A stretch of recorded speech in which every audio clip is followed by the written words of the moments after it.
Camera set up. Thanks, Kristian.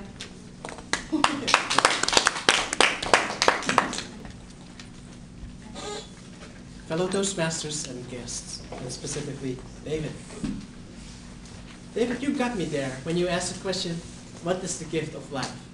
Before you started speaking, I was like thinking, okay, so what is this going to be about, right? And I was thinking more about what Deepti was thinking about childbirth or some other miraculous thing. But yet, you did hit it right on the point when you said it's about giving blood. And actually, it reminded me of a certain scripture of a holy book that said, life is in the blood, so that you hit it right on.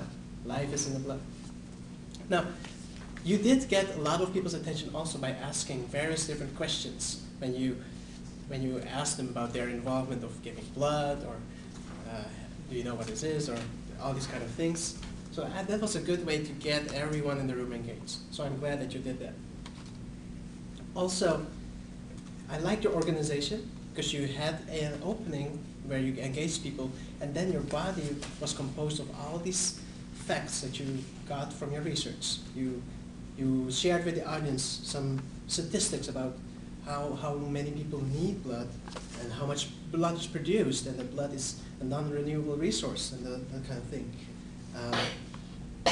You also mentioned all the different kinds of blood types, 8 blood types, and you had people raising their hands and all that. That was really good. So I would say that as far as the goal of this project, which is to do a research project, you met your goal. You have overloaded us, well, not overloaded, but you have provided us with a lot of facts. You knew a lot about these things, and it was also very relevant because tomorrow there will be a blood drive. So in that respect, I think you definitely met your goal of this project.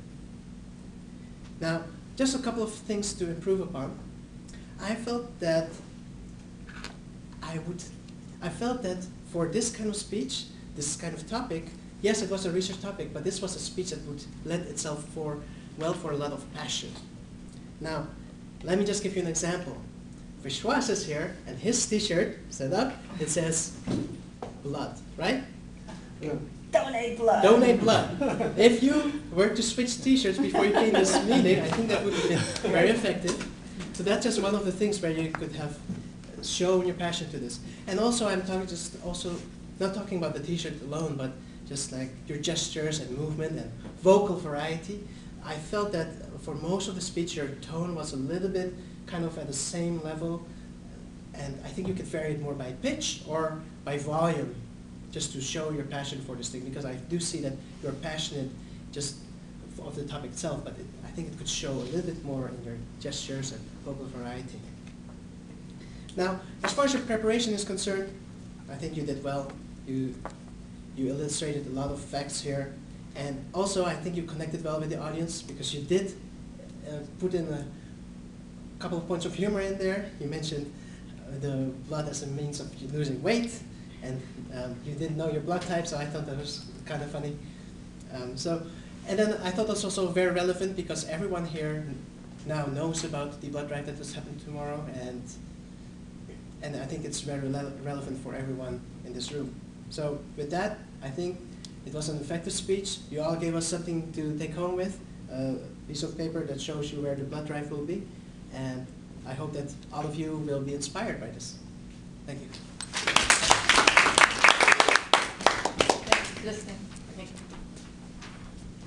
I'd now like to ask for the timer's report. Tanny guy? Oh, you were filling in the time? Yes. So for David, your speech went a little over 7 minutes 36 seconds, and for Kristian, it's a little bit over 3 minutes and 49 seconds. Thank you. Thank you. And the grammarian report.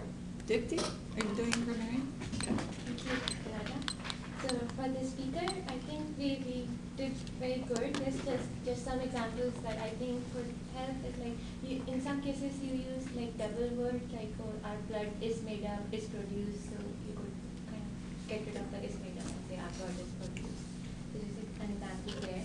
And another redundancy was in like that an average adult on average has this much, so you could just kind of drop the first half average has this much blood produced. And I think and when you were mentioning about like there are 4 parts, you said first is X, so you could say the first part is X, like you kind of corrected that in your next listing and you used it correctly, saying the second part is the third part is only for the first one. And you actually had a good opportunity to use the word imbibe when you said you should drink a lot of liquid, but so that's not really a wrong usage, but just encouraging you to use the word of the day. So other than that, I think you had a good usage of language. For the evaluations,